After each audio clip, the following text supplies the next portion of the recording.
Ba-boom, we're back. All right, Erica Zelfand, thank you so much for joining us.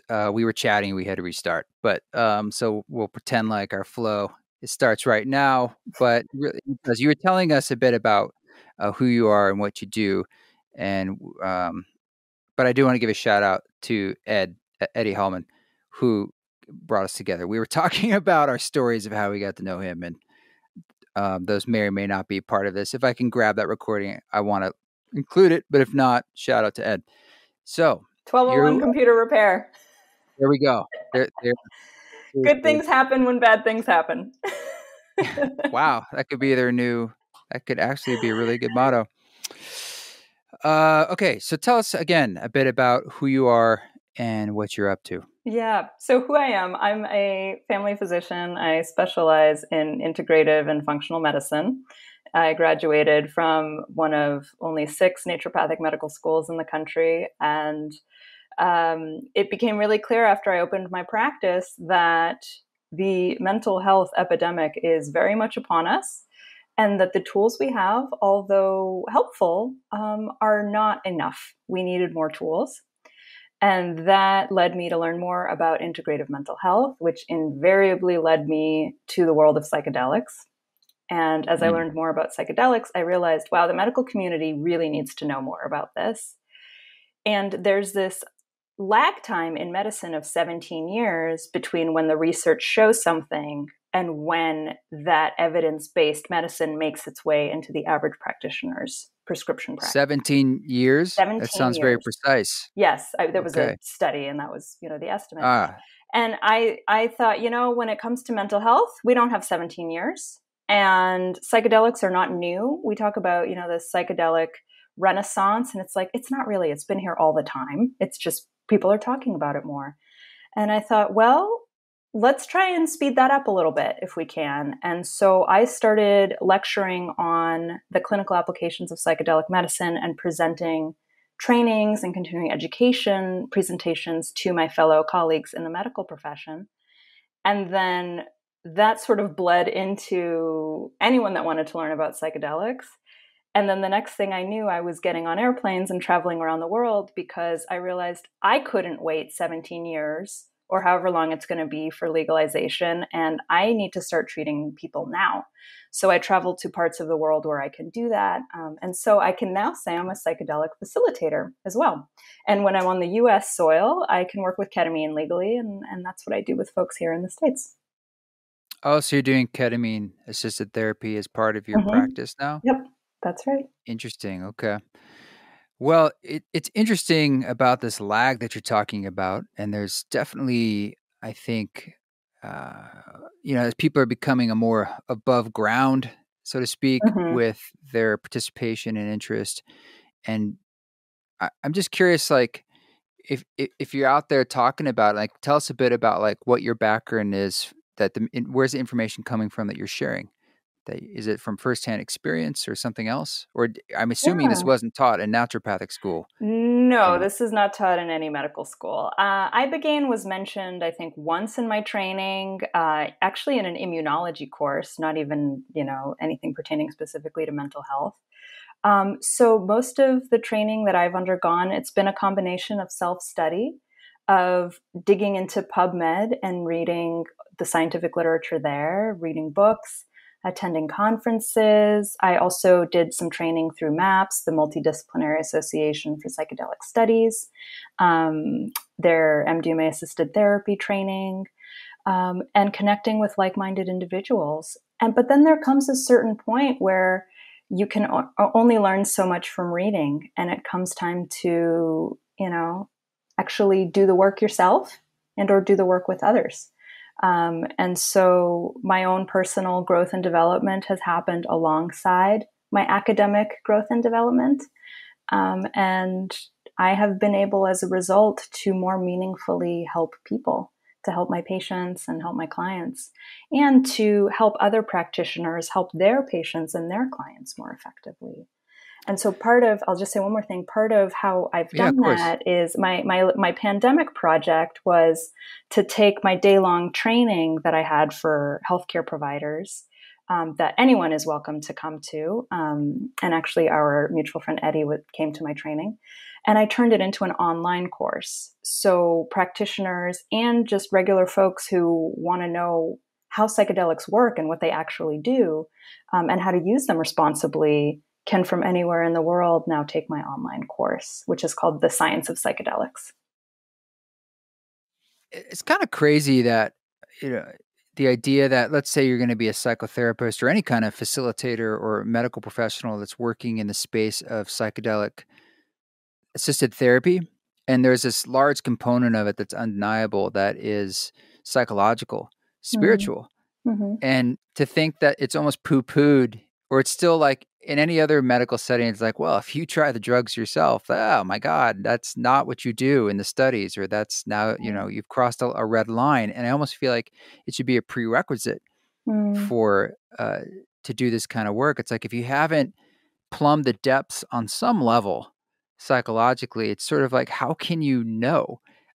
Any therapist I've ever worked with, I always ask them, I said, look, you don't have to, on a personal level, have you had any experience with psychedelic states? Because it's kind of like the things I want to talk about relate to an expansion of the human experience and a depth to it that in some ways it's hard to access those expanded states in other forms. It can be done, but it's rare, most people. So sort of like, how do you relate? And so if you're designing, like, how do you weave that in when you're trying to talk to providers and people who want to bring this into their practice? Or I'm assuming that's what they're trying to do.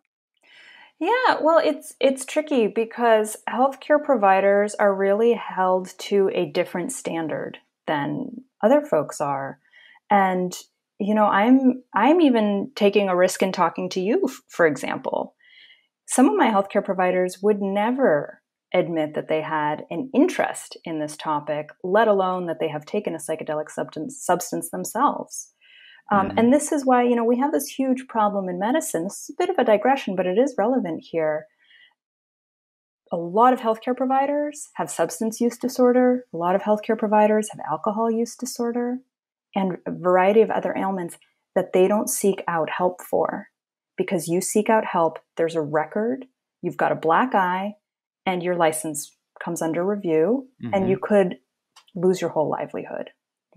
So healthcare providers are some of the sickest people that I know because they have to stuff it. They have to hide it.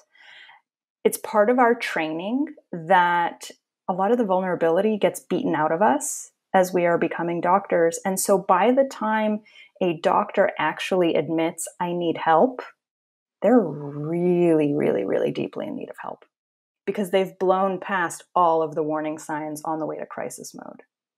So, for instance, I was just in Mexico where I was working with Ibogaine, and a shocking number of our patients who are coming for treatment were healthcare providers. And I'm assuming with some form of addiction. Yes. It seems to be opioid addiction. And are they feeling that they can go down there and it's anonymous, like it's another country? I can just do the work I need to do. Yeah. But if they were to go seek out treatment in the United States, wherever they get treated in the United States, the healthcare provider there is under their license obligation to report their colleagues.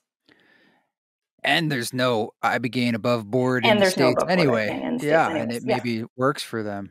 Yeah. So to answer your question on, how to get doctors and healthcare providers to come around to this is it's tricky. Not every healthcare provider is going to relate to this on a personal level. They may relate to it more on an academic, intellectual level.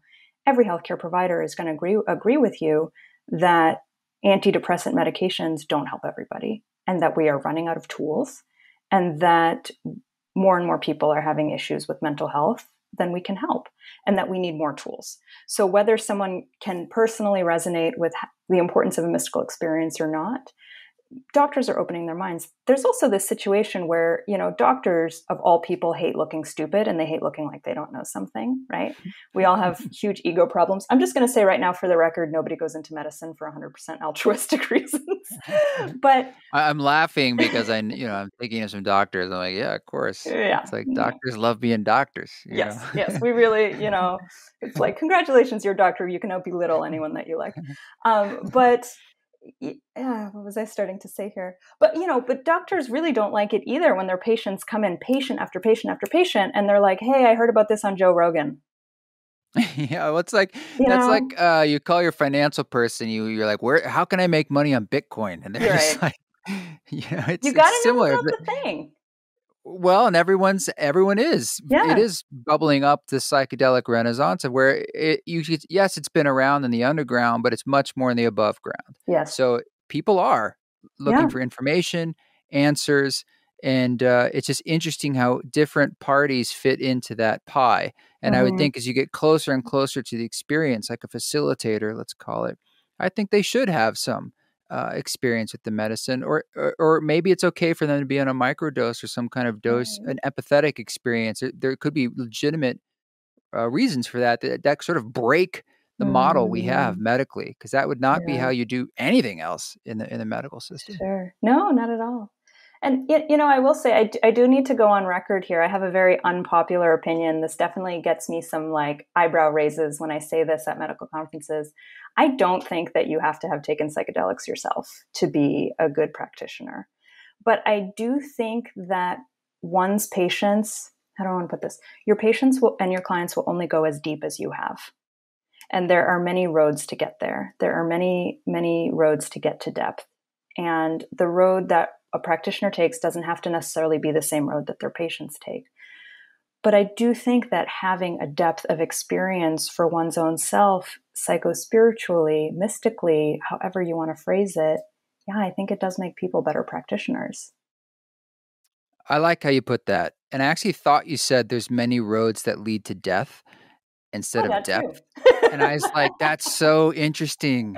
And that's a cool way. But then I started thinking about that, like all the roads that lead to death. And so the choices and paths that we can take, and that there are many. But in some ways, it's a kind of vulnerability that you're speaking to. Absolutely. And that's really like, are you willing to bring that human element to the table? Because these states that you can get to potentially they're so vulnerable and tender. And so that's not to say it doesn't take a form of just compassion that's open to anybody. Really, Sure. You're right. You don't really need to know anything. It's just about a kind of showing up and an openness to the experience. But so what are you finding as you are working with like harm reduction approach, and you're trying to consult with people? Like, what are some of the things that are coming up, and what are the pitfalls that you feel like we're kind of missing as this whole thing is starting to get pieced together in a public way? Oh my gosh. Where do I start? Well, I mean, pick something. I mean, a lot of the listeners, I think, they know a lot about the basics of what's going on Sure. and probably have some experience or not. But I mean, we don't need to start with the why psilocybin's good for you, or, why it Right. could help, or Yeah. what's going on in the scene. I think where it's like, let's get into the weeds and Let's get in the weeds. talk Yeah. about what's emerging. Well, one big concern I have that I'm actually planning to present on this fall at a conference is this polarity that has been created between psychedelic work and pharmacology.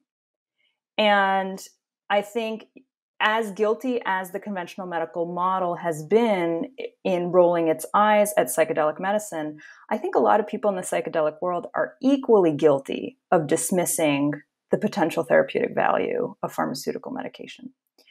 And as someone who is trained in both systems, I do prescribe pharmaceutical medications. I prescribe also botanicals and nutraceuticals, and I believe in the value of psychedelics. What I have found is that there is a place for all of it. And what works well for one person might not work well for another. And you don't have to pick just one system. So I'm consulting with patients and with clients who are pulling actually from all three systems. One patient in particular is doing fantastic on a combination of pyridoxal 5-phosphate, which is a form of B6, a low dose of Cymbalta, and journeying with psilocybin 1 to 2 times a year. And that has been her pathway to recovery. And it doesn't have to be all or nothing. And what I really see happening in the psychedelic world is, first of all, everyone's saying you have to get off of your psych meds to do psychedelics, which is not sometimes true, not necessarily. It depends on the psychedelic. You definitely have to get off your psych meds before you do ayahuasca, for example, but not to do ketamine. And very often people can stay on their meds. Depends on the meds and the dose and whatnot, to do psilocybin and various other medicines. And, also what I see happening in the psychedelic world is people kind of rolling their eyes at like, oh, you take fluoxetine, which is Prozac, every day. Oh, what a crutch. And then that person goes and smokes weed 3 times a day. Yeah, or drinks coffee every morning or a glass of wine at night. It's like, we're what chemical do you think you're doing? systems. Yeah. That's all we are. Even our dopamine, oxytocin, going on a run, listening to interesting music, it's all chemical reactions creating our human experience. Yeah. Yeah. And see, and the pathway back to health and health maintenance, I'm kind of this mentality. I used to really be on my high horse, especially since I chose to do naturopathic medicine, like, oh, conventional medicine. I mean, it has its place, but whatever. No, it all has its place. And for different folks, different things are going to work to help them maintain a life experience that helps them have the most meaningful human experience, the most rewarding human experience that they can have. When I broke my arm 3 times, every time I was pretty damn grateful for like the guys and gals who know how to get in there and use the screw gun. Yep. And we're good at that. Yep. But there were times in my life where, as an adolescent, I remember like being really depressed and being so young and not knowing anything about anything. My parents just kind of like, what do we do? And we go to the doctor. And never once being like tested for my vitamin D level or asked what my diet is or anything like that. Just kind of just like, wow, did you have any traumas, or I guess not, I don't know. We just can't figure out why you're struggling. Oh, you live in Oregon and it's, it's where the sun doesn't shine. My vitamin D could have been in the toilet, and like, so I also think about diet and just what you input into your body on all levels, energetically and physically, and how little credence that is given from the typical medical system when you're trying to look at a holistic picture of how you feel and your wellness. And the psychedelic experience is no panacea, but it can sometimes show you and help you work through traumas, repressed memories, physical trauma, perhaps even latent things that need to come out, particularly with the right guidance. Yet we often don't look at just things like diet. And I know with naturopathic medicine, it's huge, huge. for the psychedelic experience. When people are like, I really want all this stuff from it. It's like, okay, how are you supporting your system of your body and your daily? And that's something that we see in individuals who microdose is they tend to gravitate toward wanting to eat healthier and exercise more. It just sort of happens on its own. It's one of the ways in which psychedelic substance helps push the person back into a place of equilibrium. That's interesting. It doesn't taste as good, and healthy food tastes better, and cigarettes are kind of gross. I wonder if we'll get to a place in the future where we view microdoses as like a vitamin. Like it's like, like taking a microdose of LSD or something is considered like, oh, that's way healthier than coffee every day. Or like, oh, that's just pure benefits, the sub-perceptual, just like, I get stuff done. Right. And it's also maybe bled into some other things in my life. You'll never know if it's a one-to-one relationship. But you think about like the way coffee and the revolution it did in the Industrial Revolution and really building this whole country, and how we've built our country largely around stimulant. I'm just curious, like where that could go if like these other drugs, like psilocybin, microdosing, or others became not just accepted but respected, recommended. Sure. Well, and to that point, Krishna, is it wouldn't be a everyone do this all the time, right? Like not everyone drinks coffee and not everyone needs to take vitamin A, right? There you Is go. let's just add this to the toolkit of reasonable options that one can turn to for different Yeah. situations, you So you know? were talking about like pharmaceuticals and as opposed to like a plant-based approach is called that, even though the division, if you think about it on a chemical level, there really isn't much of one. But Mhm. that is something that's coming up. Like some of these companies, whether it's Compass Pathways, or there are others that are essentially pharmaceutical companies, or there's pharmaceutical arms that are working to produce the psilocybin, some patent discussions that are like pretty sticky about like patenting things about a journey or let alone the medicine. Mhm. Um, what are you coming across as like things like Measure 109 in Oregon are coming on board and some of the things maybe that you're looking out for? You know, I'm not a corporation. I'm not a corporate minded person. I'm a doctor. I'm a healer. I'm here to heal people. I'm just keeping my head in that game. And you know, you can patent things about an experience. Okay, fine. Good luck enforcing that. You know, people Yeah, want or this good luck medicine. doing it. Yeah. You know, it's fine. And you know, patents expire also. And it's like, okay, you patented like, you know, Bikram's yoga. That's Bikram did not invent hot yoga, right? He took a series of moves and put them in a particular order and patented them. You do those same moves in a different order, you can call it something else. Yeah. So, you know, in a way, I'm actually very grateful to these interests that are spending lots and lots and lots of money to take out these patents because a lot of them are funding research and a lot of them are normalizing this work. And that benefits all of us. So, like, for example, I'm grateful to Johnson & Johnson for doing all of those studies on S-ketamine. And now we have the drug Spravato. Do I use Spravato with my patients? Heck no. I see absolutely no reason to use Spravato when I can get generic ketamine for pennies in Yeah. comparison. But their research helped me help my patients. And I learned from their research, and it made me a better practitioner. And you know what? They're going to make their money back, and that's for them to eat 5 grams of mushrooms and figure out if they feel good about that or not. That's not my boat to row. You know, I can just Yeah. focus on myself and my patients, and you know, I sleep well at night.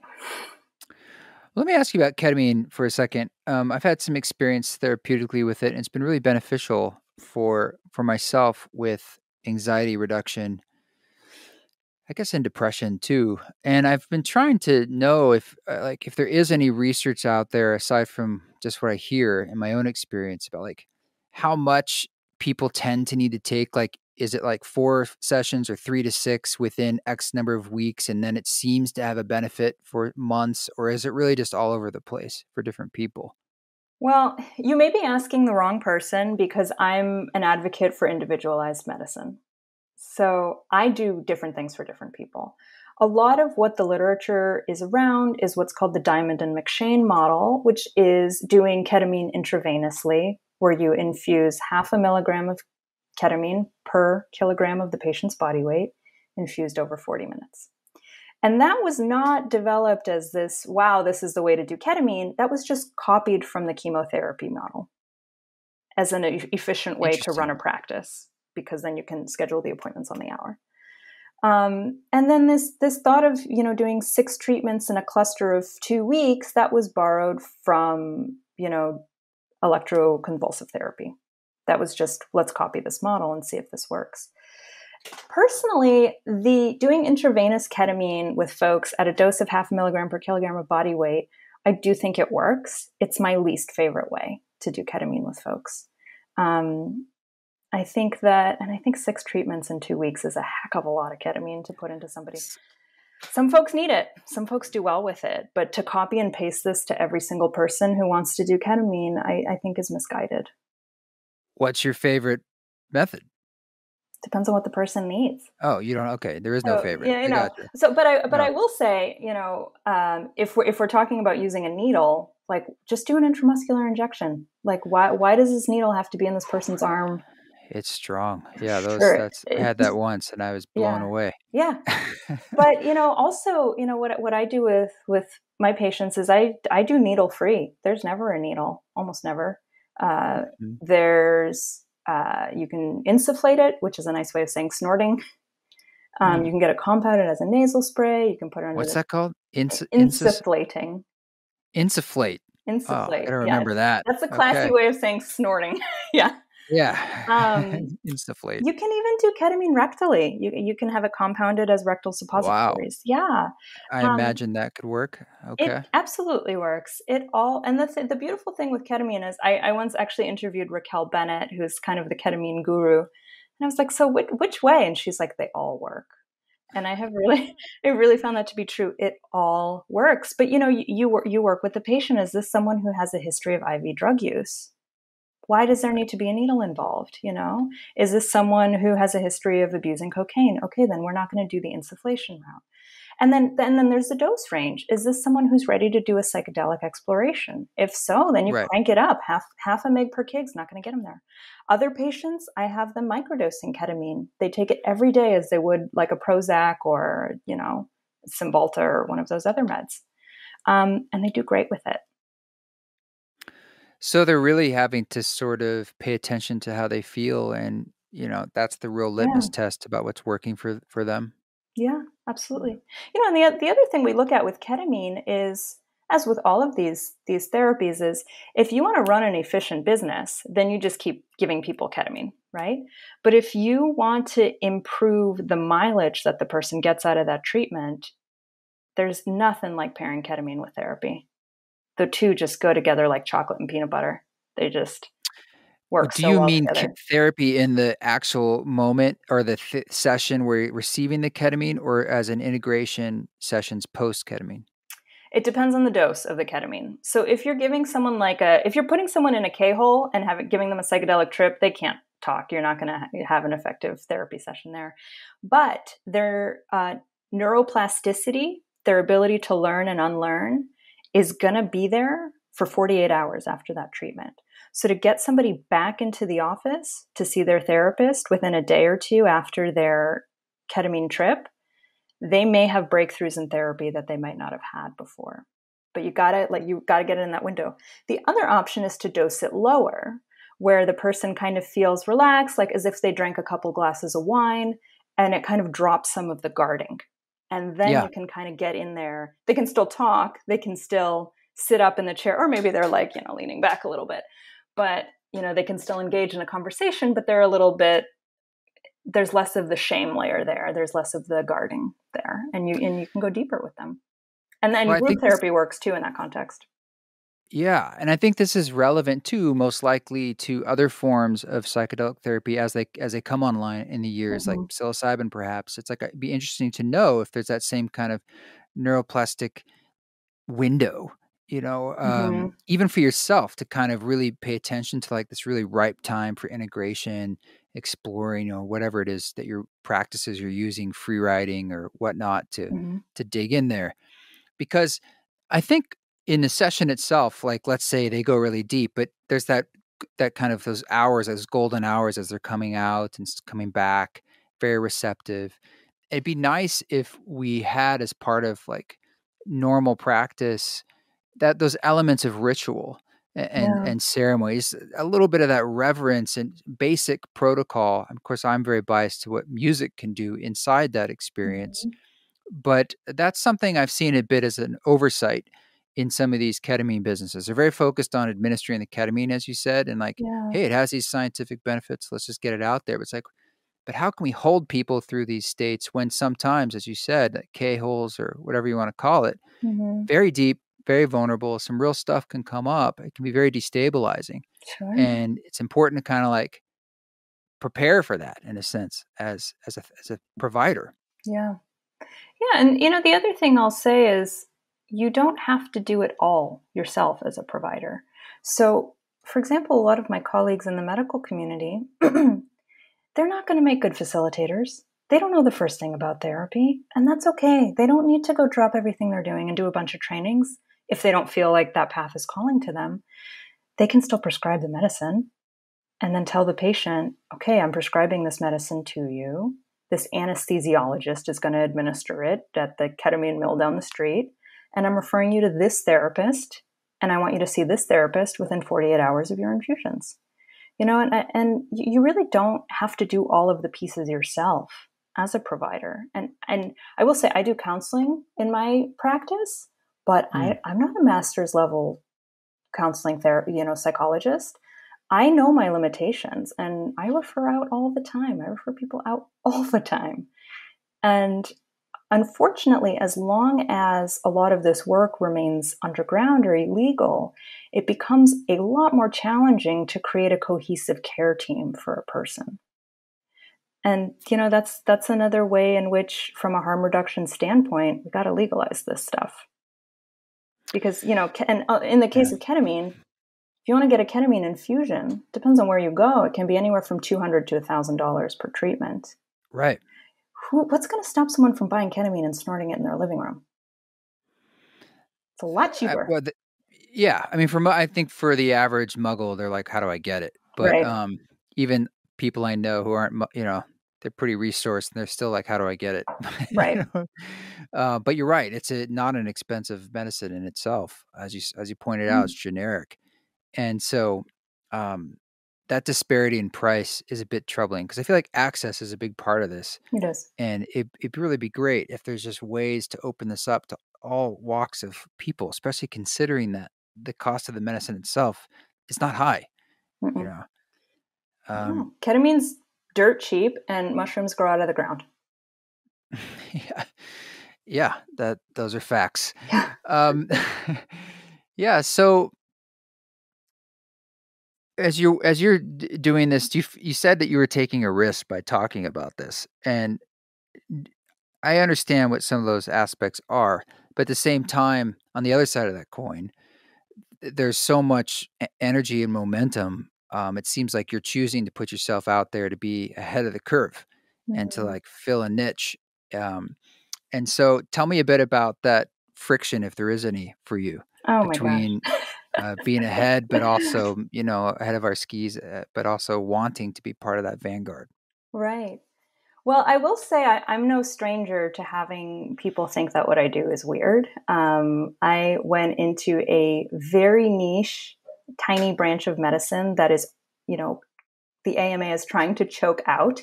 But there's this like little stronghold of, naturopathic medical schools that refuse to die. And so, I'm used to people rolling their eyes at me when I say things. And then 5 years later, they say it as if it's gospel themselves. Like, hey, delayed cord clamping is a good idea after a baby is born. Or, hey, the kinds of microbes that are in the gut can influence your brain health. And then, like, people roll their eyes. And then 5 years later, I'm at a conventional medical conference and they're talking about how important the microbiome is on mental health. And I'm like, naturopaths have been saying this for decades, folks. So yeah. So I'm no stranger to being on, what some people might call being a quack. For me, I call it being an early adopter. That's not new to me. So I see myself as being, and this is yet another way in which I'm an early adopter. This is just like probiotics. This is just like delayed cord clamping. It's just going to be a matter of time before people roll their eyes and realize this is obvious. And, and as with any position in which someone's an early adopter or pioneer, there's going to be risk involved and not everyone's going to get it. And that's unfortunately the cost of doing business. And so to the best of my ability, I try to walk that as gracefully with as much patience as I can.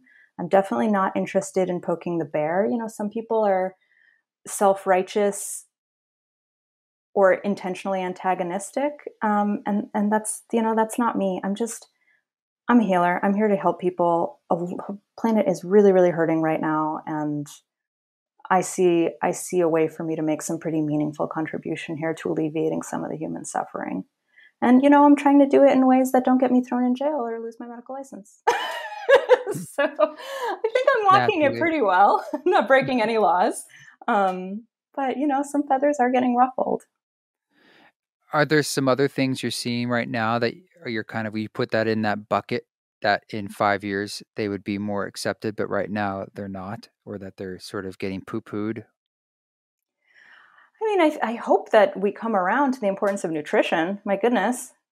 Um, That's been, I mean, the funny thing about that is like there's so many different opinions. And like, we go through all these different like fads of information from the low mhm, fat to, I mean, it just goes on and on. So I think right. some people throw up their hands and they're just like, who knows, and then the food pyramid and the Yeah. farm bill, it goes, it's a deep hole if you get Yeah. into that. Well, yeah. And now we're subsidizing, like, what are the foods? Corn and soy and wheat. Like, seriously? Those are the Yeah. foods we're subsidizing? Like, Yeah. yikes. Okay. But yeah, and we do need to address this alarming growth of autoimmune diseases, of allergic conditions, and of autism spectrum disorder. Like, are we going to do anything about this, folks? Or are we just What can we do? I this is mean, our new normal, right? well, maybe I'm imagining it's disparate causes, so it's sort of probably challenging to address. I mean, I've heard Yeah. things like the more you protect ourselves, maybe with allergies, for instance, the worse it Hmm. can get as you're getting older. But that's an interesting subject. I don't know if you're willing to hop into that at That's a all. whole other But rabbit hole. yeah, it's fascinating. Well, It is. autoimmune in general, I think, because if I correct me if I'm wrong, but there's some kind of autoimmune response in relationship to COVID, There and may be. Yeah. yeah, and Yeah. so that's interesting. And Right. and in general, if you think about autoimmune and also its relationship to the psychological element, Hmm. and pain in general, Hmm. and disease, and that role it plays, it is sort of all tying together. In which case, dealing with psychological trauma, repressed emotions, and how the psychedelics can particularly help with that, sometimes in therapeutic Hmm. settings, could be a real key, perhaps, to unlock Potentially. some of these other ailments. I think that if there is a psycho-spiritual layer to a physical ailment, I do think that psychedelics can absolutely help. Some ailments are not super informed by, psychology or emotions. Sometimes it's you just got a piece of glass in your foot, you know? Psilocybin's not going to help get it out. You need a pair of tweezers to pull them out, right? But yeah, as you said, Krishna, a lot of ailments do. They do have that psycho-spiritual layer, and this medicine may very well help with that. And that includes physical ailments and autoimmune diseases and chronic diseases that have no name, where the person's been to the Mayo Clinic and a million other places and no one can tell them what's wrong. Yeah, you think about the placebo effect. Right. It's like, yeah, it's a real thing. It's quite powerful, like what we can Yeah. sort of perceive and what happens in our lives and our bodies. Yeah. Like fancy that. Our minds can change outcomes for us and others. Like, wow, lo and behold. Yeah, we say the placebo effect in studies. We sort of assume that means like, oh, that's the stuff that was like didn't matter or was random. It's like Right. in some ways it shows it's this other very powerful drug in a way. I Yeah, mean, that's totally free and yeah, environmentally sustainable with no side yeah. effects. Well, have there been, if you're willing to talk about it, any personal experiences for you that sort of propelled you to take these leaps, or even to like dedicate yourself in this way, or take the risks that you're speaking to? Well, I will say that reading about something is one thing and seeing it work for yourself is quite another. And at a certain point, seeing this medicine work once, twice, three times, at a certain point, there's just a tipping point where, like, you just drink the Kool Aid and you're in. you know? It's one way to put it. Yeah. Yeah, and the remarkable outcomes. I am kind of talking biomedically here. The remarkable clinical outcomes that I have seen have piqued my interest in this work. And it's by no means the only thing that I do. And I will say also, to be clear, people consult me from all over the world and they say, I'm thinking about doing psychedelics. What do you think? And then I spend an hour with them. We talk about their medical history, their goals, their Yeah. family history. You know, what have they tried? What have they not tried? And I don't know, I'm making up a number, maybe 25% of the time, I tell the person, I don't think that you should do psychedelics. I don't think that this is what you need for this ailment at this time in your life. Mm-hmm. Sometimes I even say, I think this would harm you based on what you've got going on. So, you know, I feel like I say this every time I talk to anybody and it's being recorded, but one of my favorite sayings is, to everything there is a season. And, you know, psychedelics have a season, and that season has been talked about in hushed tones for a very long time. But now it's here. The season's here and it's in bloom. It's like, are you going to smell the roses or are you going to not smell the roses? I would recommend smelling them because they smell like heaven. They're absolutely delightful and they're here. So, yeah. What are you both hopeful for, either personally, it could be broader than just this subject, or within this field, but also watchful for? You know, I'm hopeful that people are going to start loving themselves more meaningfully and taking care of one another more consistently. And I think that would solve a lot of the pain and suffering that's on this planet. Now, I've got no illusions. I don't think that, you know, we're going to have the end of wars and famines and genocides anytime soon. You know, I just don't. Suffering is part of being alive. But I hope that we can have less of it, you know, less frequently, less intensity of it. And, you know, what I'm watchful for in the world of psychedelics is greed. There's a lot of greed. And it's not just in psychedelics, it's in every industry. It's particularly disheartening in this one, but it is everywhere. And I will say, typically, the people that I have seen kind of rewinding maybe a decade or two, for example, in cannabis, a lot of the people who got busted in cannabis were the ones who got greedy. And I just hope that people that are doing this are doing it with an eye on a virtuous reason. And it's going to be part of the picture because it's part of the human experience too, greed. And we're inside this capitalistic system that on one hand is the driver, and the other hand can be the poison. Yeah. But it's in it. Yeah. And so it's the to gas say and the that, brakes, right? Yeah. right. It's sort of what's making all these companies and everyone be like, let's go fast. Yeah, I'm sure there's a part of, I know some of these folks, and some of them absolutely is like, they really like, let's go fast because I think we can now, and it's needed.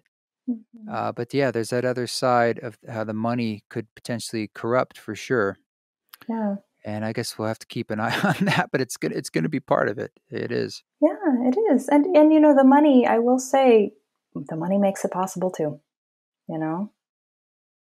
It does let it go bigger, faster, and reach more people. Well, and I hope it does reach more people. I mean, I mean that more just like the door's open for anyone who's interested, not just people who can afford it.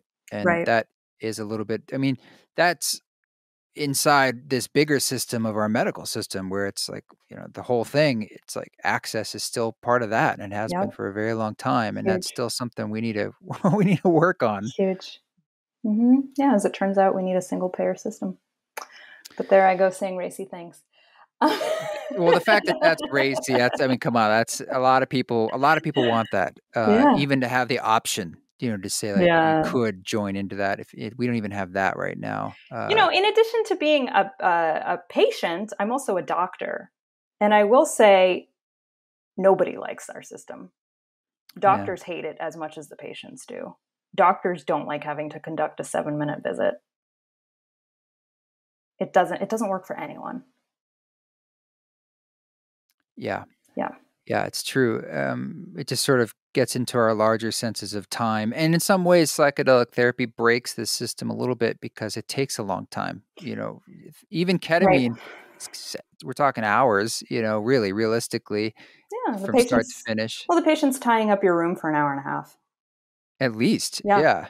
Yeah. And you get into psilocybin, you're looking at most of the day, and LSD, ibogaine, you're into like day 2, Mm-hmm. so Yeah. or more, ayahuasca. So they do sort of, it is the kryptonite of the hyperspeed system Mm-hmm. in that it's like, look, sometimes good things come to those who wait, but that Right. doesn't fit into like the billable minutes in the same way. And that's when things get very No. expensive. Well, that's when you need volume. That's when you need to get a big clinic where you can run 20 rooms at a time, and then you hire some mid-levels, not physicians, right?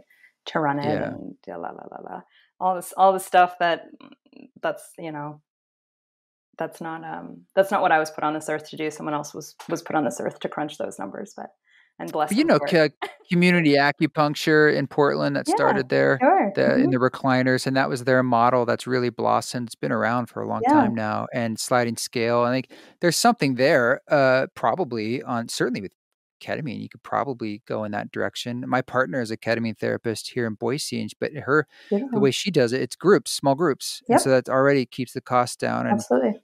no one was doing that here, but it seems to be there's that added benefit of sort of that group connection and a small sharing Hmm. circle, and Yeah. um, Well, and one thing that we're seeing in Oregon, which just passed ballot measure 110, which legalized psilocybin assisted therapy. The state now has 2 years to figure out how they're actually going to administer this. But one of the stipulations of the ballot measure is to be a psilocybin therapist, you do not have to already have a certificate or a license. You don't have to be a psychotherapist. You don't have to be a doctor to facilitate a psilocybin experience for someone. And that is inherently going to make it more affordable. That's inherently going to put more providers out there in the field, and it's going to make it more accessible. Therefore, now that was a hotly contended point about the ballot measure. Medical community did not like that. is Measure 110 the legalization or of certain drugs, and 109 is psilocybin? Or they both have that kind of language?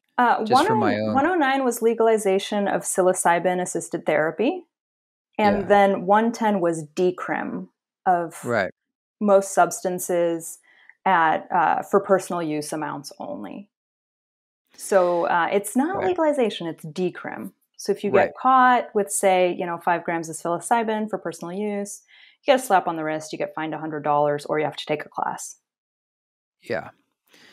Um, and I think also, but they are saying that you have to have some kind of training that the state approves, so to speak, to be a facilitator. So you might be a high school Yes, graduate, which is awesome. You don't have to be like you said, it opens up who could take that training. right. But yeah, you Um, do have to take a train. Hmm. yeah, right. Yeah, and I will Yeah. be an instructor in one of the programs, which I'm super Have you got? excited. I'm assuming because it's a year and a half away. It's in the early stages of developing right now. It is. Yeah, there's kind of as Tom Eckert, who wrote the ballot measure with his wife Shuri, as Tom says, we're building the plane as it's going down the runway. But Yeah. we are building Do it. you, do you think there'll be are there unlimited training programs, or is it going to be limited?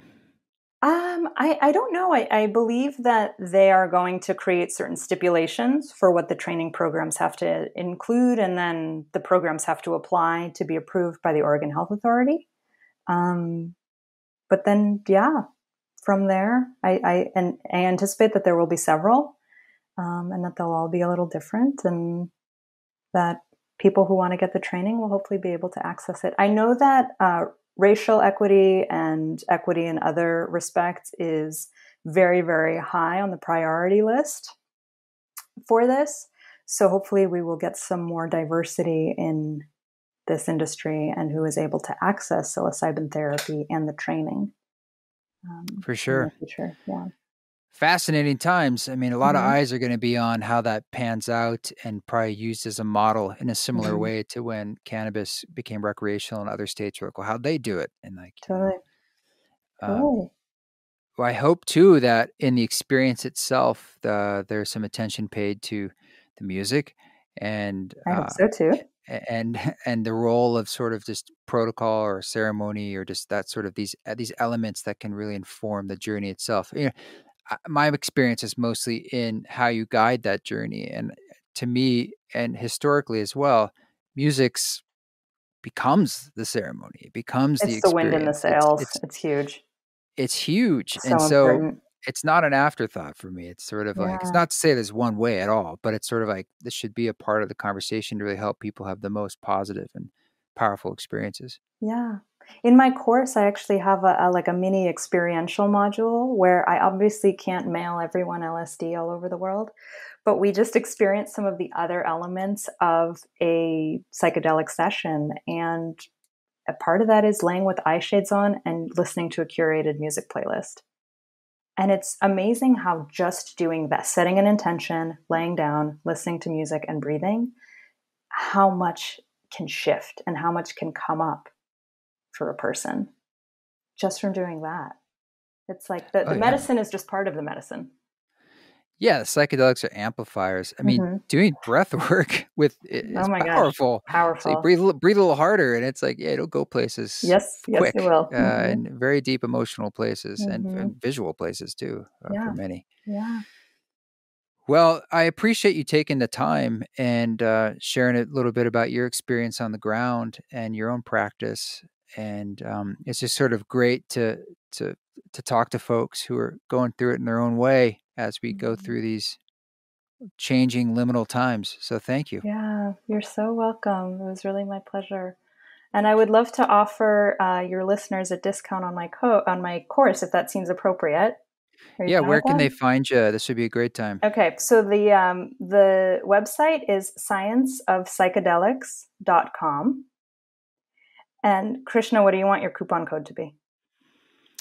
You could just make it East Forest, one word, East because that's the Forest. same as the handle for like Okay. Instagram stuff. It's easy to remember. Okay. Well, I mean, whatever you want it to be. I don't no, care. let's do It could East be like Forest. machine elves. It could No. be. East Forest. I can remember that, and that will get anyone that applies that code 20% off on the course. All And right.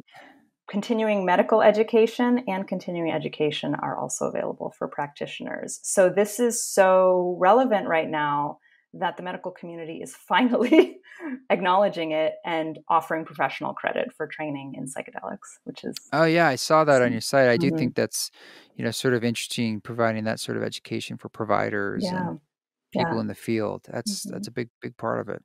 Huge. Yeah, but everyone's welcome to join. You don't have to have any fancy initials after your name to join us. Cool. Mm-hmm. Well, thank you so much. I appreciate you taking the time. My pleasure.